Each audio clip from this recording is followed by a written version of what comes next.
محبت میں نیاز کرتے ہو کرو, شربت پلاتے ہو پلاؤ. کہا کسی چھوکرے نے کہا کہ یہ بدعت ہے. تو مجھے پتا چلا, میں نے کہا یار یہ بدعت ہے تو کیا یہ جاہل لوگ کرتے تھے؟ تو میں نے سوچا کہ چلو سب مسلک کی کتابیں اٹھا کے پڑھتے ہیں. تو ابتدا کی میں نے مولوی اسماعیل دہلوی کے چچا کی کتاب فتاوی عزیزی اٹھائی, کیونکہ شاہ عبدالعزیز صاحب جو ہے اس کو مولوی اسماعیل دہلوی کے گروپ والے لوگ بھی مانتے ہیں اور ہم لوگ بھی شاہ صاحب کو مانتے ہیں. شاہ عبدالعزیز 13ویں صدی کے مجدد ہے. اب ان کے ملفوظات میں لوگ کہتے ہیں کہ ملاوٹ ہو گئی. ملاوٹ ملفوظات میں ہو سکتی ہے, سیرت میں ہو سکتی ہے, فتوے کی کتاب میں ملاوٹ نہیں ہو سکتی. تو جب شاہ عبدالعزیز صاحب کو میں نے کہا یا شاہ عبدالعزیز المدد, اس لیے کہ ہم نبی کی اہل بیت سے ہی مانگتے ہیں اور جو اہل بیت کے غلام ہیں ان سے بھی مانگتے ہیں. اور یہ جو شاہ عبدالعزیز ہے نا, وہ فاروق اعظم کی اولاد میں سے ہے, حضرت فاروق اعظم کی اولاد میں سے ہیں. شاہ صاحب کی جب فتوے کی کتاب کھلی تو اس میں لکھا, شاہ عبدالعزیز سے کسی نے پوچھا محرم شریف میں نیاز کرنا کیسا؟ نیاز کھانا پکانا نہیں, نیاز کا. اچھا یہ نیاز اتنا اہم ٹاپک نہیں ہے کہ میں اتنے حسین کا ذکر کرتے کرتے کروں, لیکن دراصل بات یہ ہے کہ جب کبھی کسی چیز کا انکار ہو تو بات کو کھول دینا چاہیے تاکہ لوگوں میں اختلاف نہ ہو. پورا شہر, میں اپنے شہر کو متحد دیکھنا چاہتا ہوں, اس لیے کوئی گڑبڑ مت کرو, متحد رہو. اور اتحاد کہاں ہوگا؟ اللہ کی رسی پکڑ کر, اور اللہ کی رسی اہل بیت ہے, ان کو پکڑو متحد ہو جاؤ. میرے بھائیو تم اہل بیت کو چاہتے ہو نا, تمہارے سر پیر کی جوتیاں میرے سر کا تاج ہے. یہ لفاظی نہیں, یہ حقیقت ہے. میں 1 محرم سے لے کر کل تک تڑپتا رہا کب جاؤں گا مالیگاؤں, تو میری قوم سے میری ملاقات کب ہوگی, کب ان کو پیغام پہنچاؤں گا, کب ذکر حسین کروں, کیونکہ میری تو تمنا ہی ہے, میرا وظیفہ یہی, میری زندگی یہی, میری بندگی یہی ہے, سب میرے لیے یہی ہے. بلکہ دعا یہی ہے, اللہ اس وقت موت دینا جب میں ذکر مولا حسین کر رہا ہوں, میری زبان پہ حسین کا نام اور روح جا رہی ہو, یہ اپنی دعا ہے. وہ بھی پڑھ دو شاہ عبدالعزیز صاحب والی, اور یہ بھی بات مکمل کر دو تاکہ بات ختم ہو جائے. شاہ عبدالعزیز صاحب سے کسی نے پوچھا کہ نیاز بنانا کیسا, حسین پاک کی نیاز بنانا کیسا؟ حضرت شاہ عبدالعزیز کہتے ہیں جب محرم کی 10 تاریخ آتی ہے تو میں اپنے مدرسے کی چھٹی دے دیتا ہوں. میرے مدرسے کی چھٹی ہو جاتی ہے.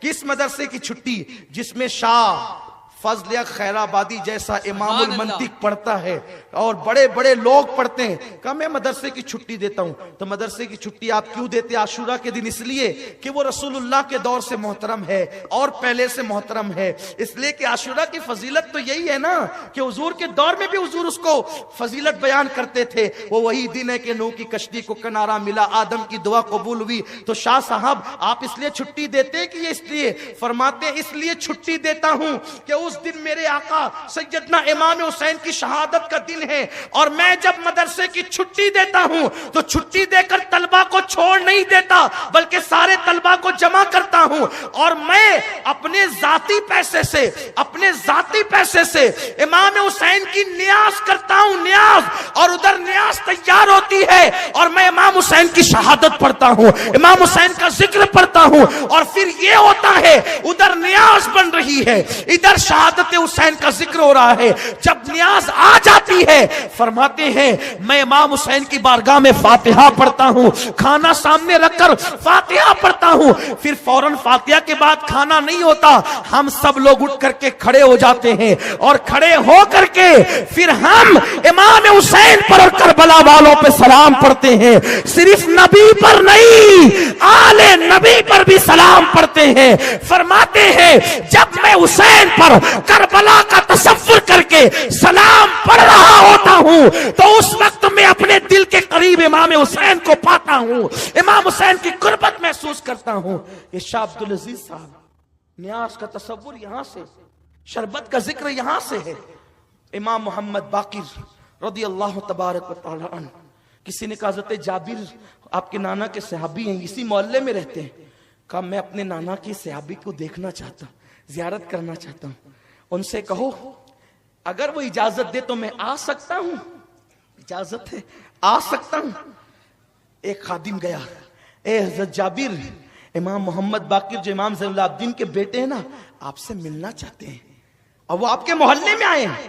آپ غصے میں آ گئے, تم لوگ کیا کرتے ہو, ابھی آ کر مجھے کہہ رہے ہو کہ وہ ملنا چاہتے ہیں. ارے میرے محلے میں آئے تھے تو پہلے ہی مجھے بتا دیتے, میرے محلے میں آئے تھے تو پہلے ہی مجھے بتا دیتے, میں خود جا کر کے ان کی بارگاہ میں حاضر ہوتا. کیونکہ وہ ہیں 6-7 سال کے بچے, لیکن ان کی رگوں میں نبی کا خون ہے, اہل بیت ہے, وہ حضور کی اولاد ہیں. میں خود جاتا, لیکن چونکہ اب انہوں نے کہا آنے کا, بولو آ جائیں, گھر تو آپ ہی کا ہے, آ جائیں. اور فرمایا جب وہ نکلنے لگے اٹھ کر کے میرے یہاں آنے کے لیے, مجھے اطلاع کر دینا, وہ وہاں سے نکلیں گے, میں تعظیم کے لیے یہاں سے کھڑا ہو جاؤں گا. یہ صحابی کا مسلک ہے, صحابی کا. اور نبی کے نام پر ہم اٹھ کے کھڑے ہونے میں تساہل ہی کرتے ہیں. وہ 6-7 سال کے نبی کے گھرانے کے بچے کے لیے اٹھ کر کے کہتے ہیں میں کھڑا ہو جاؤں. اور اس کے بعد امام محمد باقر آئے, کسی نے کہا آ گئے امام باقر آ گئے, تو جیسے ہی کہا آ گئے تو کہا کہاں ہے, نابینا ہو گئے تھے, گھٹنے زمین پہ ٹیک دیا.